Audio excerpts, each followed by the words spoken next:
l'intelligence Apple est la nouvelle innovation d'Apple. Ils en ont parlé lors de leur conférence mondiale des développeurs en juin, lors de l'événement iPhone 16, lors de l'annonce de l'iMac, de l'annonce du Mac Mini et de l'annonce du MacBook Pro. Cela a également été présenté dans des publicités télévisées, des publicités sur les réseaux sociaux et sur des panneaux d'affichage. Selon CNET, 73% des propriétaires d'iPhone estiment que les nouvelles fonctions d'intelligence artificielle apportent peu ou pas de valeur à leur expérience. En fait, beaucoup d'utilisateurs ne savent même pas ce qu'est Apple Intelligence. Voyons où Apple s'est trompé. Leur première erreur fut le marketing. Apple promeut habituellement ses nouveautés en valorisant les bénéfices pour l'utilisateur, pas la technologie sous-jacente. Par exemple, l'iPhone original était présenté comme 3 produits en un. Un iPod à écran tactile, un téléphone et un communicateur Internet. Parce qu'à l'époque, c'était les produits que les gens utilisaient, donc ils comprenaient instantanément les fonctionnalités qu'offrait l'iPhone.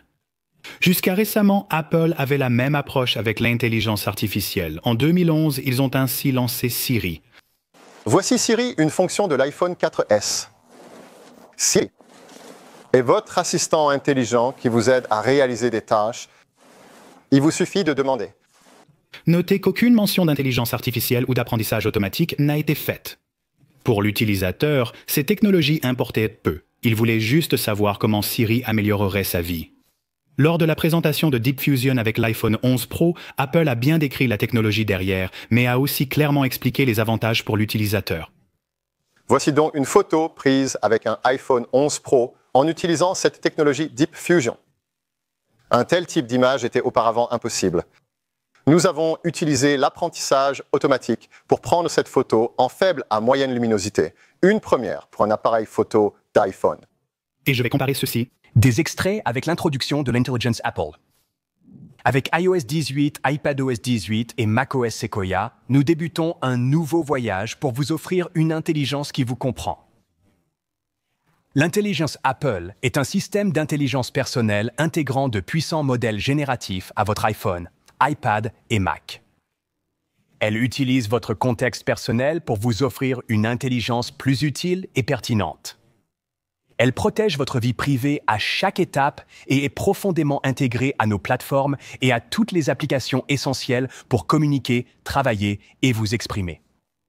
Je doute que la plupart aient compris le sens de tout cela.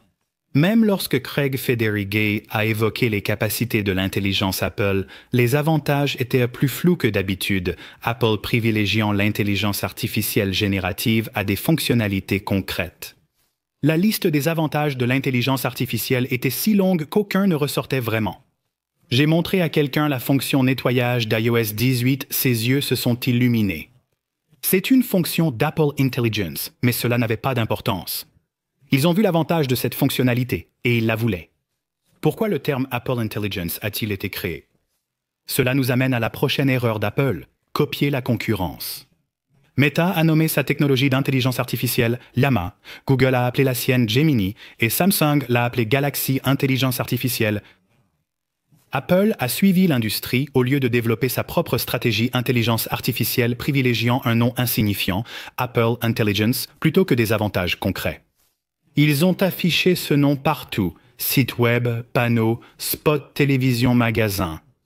Ce n'était pas un accident. Cela a permis à Apple de mettre en avant une nouvelle fonctionnalité réservée à leurs derniers produits. Ils n'ont pas été subtils. Le slogan de l'iPhone 6 était « Conçu pour l'intelligence Apple ». Et pour le 16 Pro, bienvenue à l'Intelligence Apple. Ils étaient tellement impatients d'inclure cette technologie sur les derniers MacBooks qu'ils ont doublé leur RAM de base de 8 Go à 16 sans aucune augmentation de prix, ce qui est un geste surprenant de la part d'Apple. Toute cette publicité et ce marketing dépendaient d'un seul point, l'intérêt des clients. Et d'après les dernières données, ce n'est pas le cas. Malgré la forte promotion de l'intelligence Apple avec l'iPhone 16, les ventes ont baissé de 2% en 2024 et les analystes prévoient des expéditions de 8 à 10% inférieures aux prévisions en 2025. Les clients ne voient pas l'intérêt de l'intelligence Apple, en partie à cause des erreurs commises lors de son lancement. Toutes ces publicités pour l'iPhone 16 mettaient-elles en avant l'intelligence Apple? Eh bien, le téléphone ne l'avait en fait pas avant un mois après sa sortie.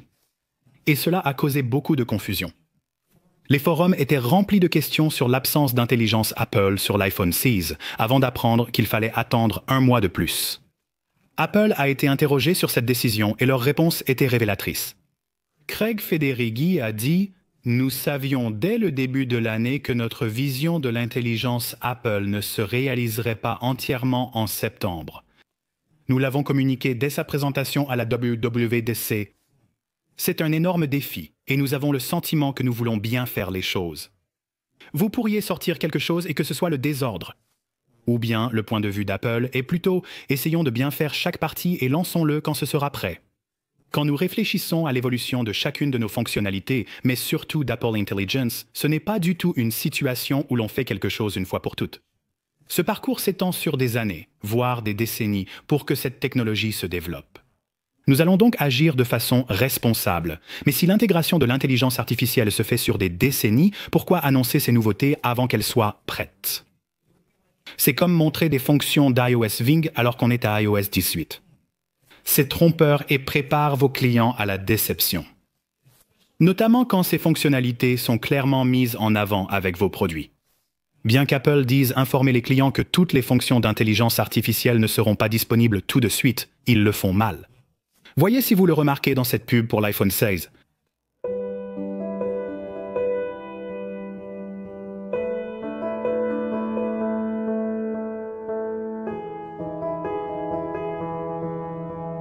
Cette petite mention légale n'a été affichée que pendant 2 secondes dans une publicité de 2 minutes.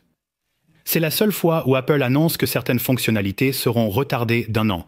En plus, la date de sortie d'Apple Intelligence était étrangement vague.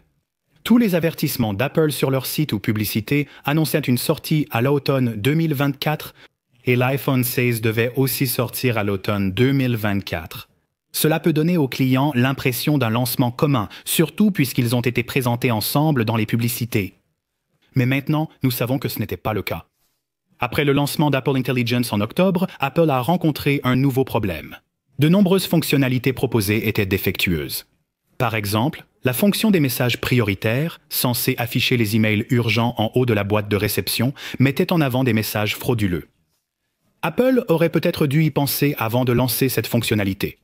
Même des emails frauduleux avec des adresses suspectes étaient mis en avant par Apple Intelligence.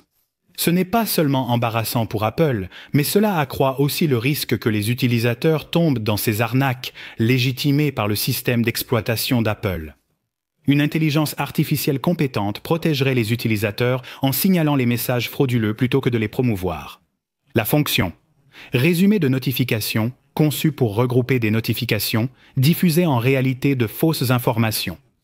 Affirmant à tort que Luke Leiter avait gagné le championnat du monde Professional Darts Corporation alors qu'il avait perdu, et que le tennisman brésilien Rafael Nadal aurait fait son coming out, ce qui était faux.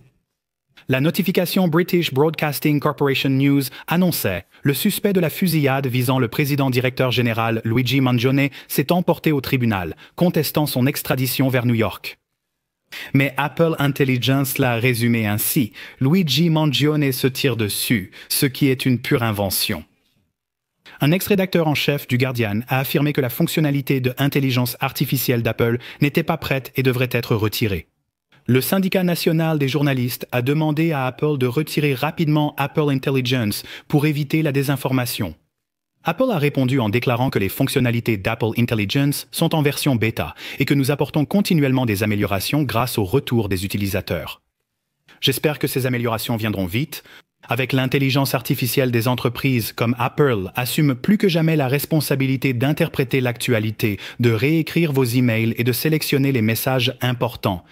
C'est une quantité de pouvoir incroyable entre les mains d'une seule entreprise.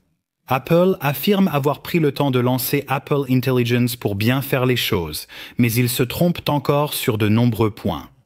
Et ce faisant, ils perdent la confiance de leurs clients.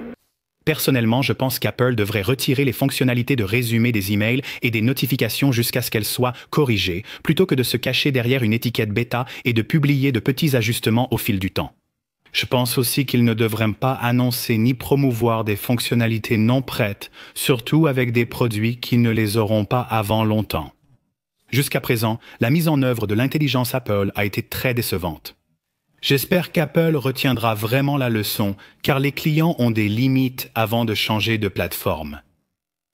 Ici Greg d'Apple Explained, merci d'avoir regardé jusqu'à la fin et je vous retrouve dans la prochaine vidéo.